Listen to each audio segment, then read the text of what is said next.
Hi, Free Film School. This is Evan Wigdorowitz. I'm a writer and director. I've been a researcher for the past few years, and I've been a PA, a director's assistant, an assistant director. Today I'm going to be talking to you guys about starting out in the industry and just some of my thoughts on, I guess, what insights I've gained in the past few years and some stuff that I would have liked to have been told when I was starting out. I think the first thing is that there's when it comes to film or career in film, there's really no formula. There's no right path to take or wrong way. You sort of have to look at your own set of circumstances and try to figure out the best route for you, for yourself. Which means that you'll probably be making a lot of mistakes along the way. You'll be faced with a lot of difficult decisions. Your idea of what you want will probably change. But I think it's really important to have those big goals in mind, but be ready to be flexible with them. Yeah, and I'll just, I guess, talk a little bit about myself. I didn't go to film school. I studied fine art at UCT, but I always knew that film was the goal, was the end goal.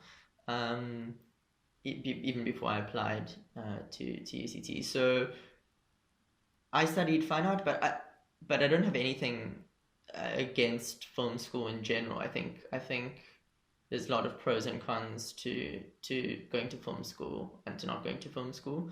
I think any sort of university post high school experience is whatever you make it to be. So if you go to film school, it can be a great enriching experience, and you can build a network of peers and that you'll have connections with for the rest of your life, and learn amazing things if you engage with the work and go above and beyond.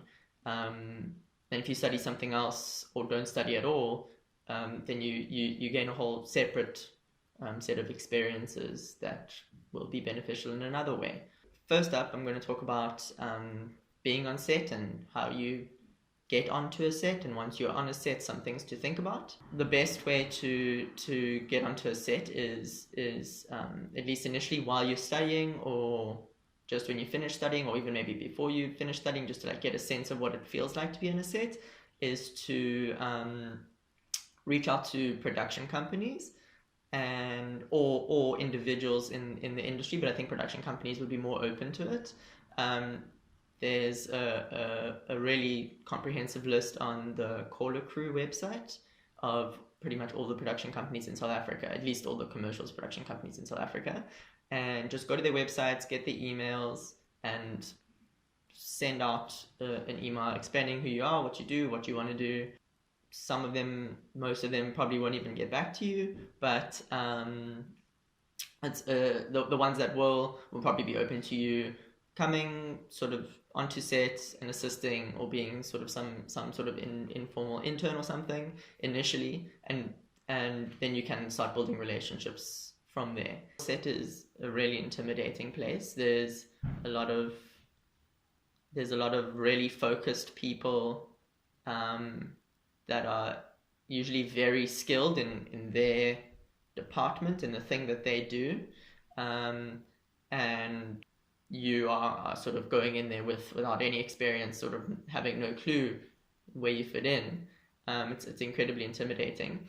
But I would say the best thing to do when you're first going on a set is to be observant, to stay alert, and be focused on what's going on around you. A lot of the lessons that I learned in the first couple of years, and I guess that I'm still learning now, about the industry, was what not to do. A lot of things that I saw that people how they would navigate their careers, how they would navigate being on a set, how they would navigate their positions of power, um, a lot of that stuff was what not to do for me. Just some more practical tips for being on set. I like to carry like a sort of kit with me when I go to set. I don't, if I know I'm going to be shooting that day, I don't leave the house without these things. I always carry a notebook and a pencil with me, especially when I'm ADing, when I'm running the set. It's super useful to take note of things, or if I'm writing on the script or something, then I can mark off what we've done, take notes on what needs to be addressed later. When you are starting out on film sets, you're often going to be given a long list of tasks to do or things to remember. If you already like overwhelmed and overstimulated on the set, it'll be super helpful to have a notebook, write it down. You're not going to stress about forgetting that, you'll just have it there. Also, it's good for writing down observations and lessons. You can like reinforce things that you're learning, because it's a million lessons every single day. I usually have something like this, a little multi-tool. It's super handy. I also have my cap, my water bottle, keys and wallet, and I usually wear a watch on set. I don't like to look at the time on my phone. I feel like it's a distraction. Another thing that you could be doing when you're starting out that isn't on set is to work in the office, to work in the production office. That'll be helping the producers, potentially helping the directors. That's how I started out. I was a researcher at a production company, and that was a lot of work on the computer, working on Keynote, InDesign, PowerPoint, making presentations, making treatments for directors, doing visual research, finding references, talking through ideas with directors. That was a lot of really good learning, and I think you can take the same approach to being on a set. You can send out emails to production companies or call them up and see if they would be happy to have you around. Now, when it comes to payment, when you're first starting out, I wouldn't do work without getting some sort of payment.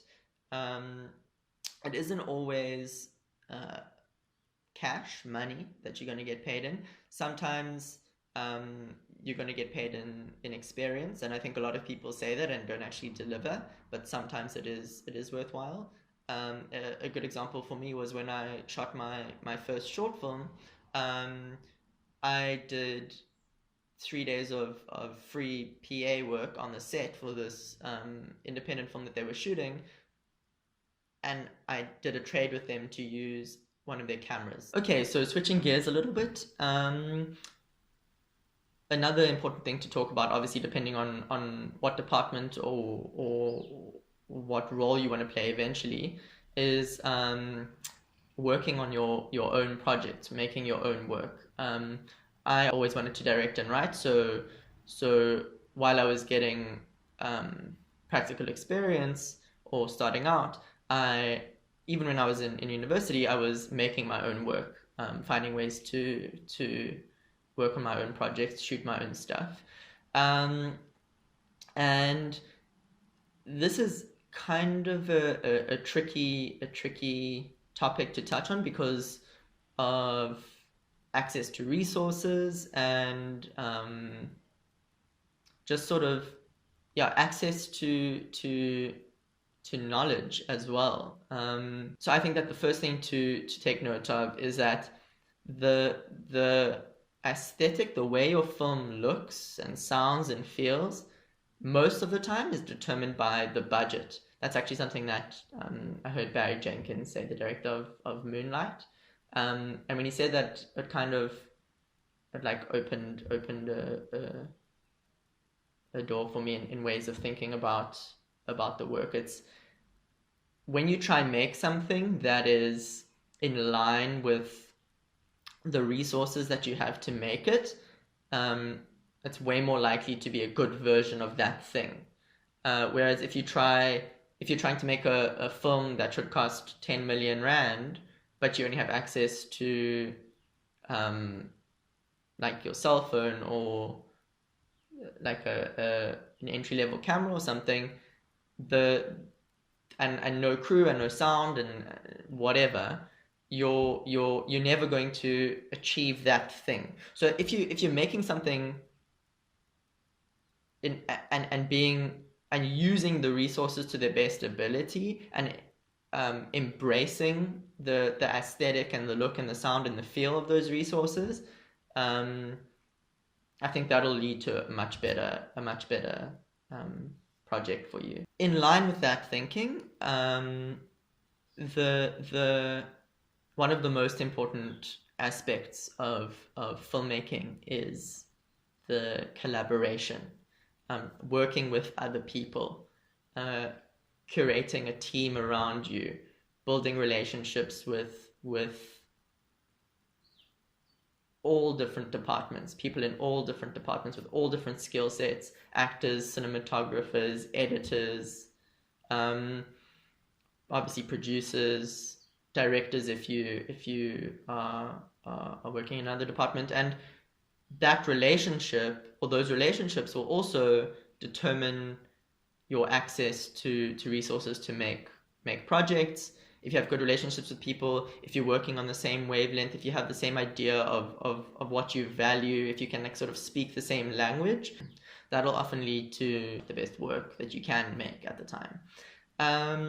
I think in the same vein, if you're trying to make your own work, I think it's as important, if not more important, to engage with other people's work, to watch as many films as possible, find out what films are interesting or doing interesting things, films that are influential, try watch those films, try figure out why they're influential, what about this film that's 70 years old is still making it relevant today, that sort of thing. Try watch as many films as possible, as well as reading and engaging with film criticism, film analysis. Personally, I like Sight and Sound magazine, I like IndieWire, the Hollywood Reporter roundtables on YouTube are usually very insightful. I think the Nerdwriter channel, film analysis, is brilliant. Every Frame a Painting is an incredible resource. Film analysis as well. Mark Commode does good film criticism. Lessons from the Screenplay is a YouTube channel about story structure and script writing. Brilliant. Yeah, there's hundreds of these things. Yeah, we could make a whole video just on what resources are available. I think it's also I don't know. I think film is so much bigger than an hour and a half, 2 or 3 hour feature films. Especially today, you can watch incredible short films on Vimeo, Short of the Week, the Cinema Club. There's incredible things happening in music videos. Groundbreaking things happening in music videos. If you can have access to the internet, there's such a huge ocean of work for you to engage with. Okay, so this is just a few of my initial thoughts on starting out in the industry, some things I've learned in the last few years, some things I would have liked to have known when I was starting out a few years ago. And each of the things that I've spoken about could be their own videos. But I think the main thing about starting out is to take every experience that you get, every opportunity, as a learning experience, because you're going to just be overwhelmed by information when you're first entering the industry, because there's the practical side, there's the business side, there's the creative side, and it can be really overwhelming. But I would say the best advice when you're starting out is to take every opportunity as a learning opportunity. I would also say be kind, be patient, and be ambitious, but be willing to do the work, because it's a lot of work. to be in the film industry. Yeah, that's it from me.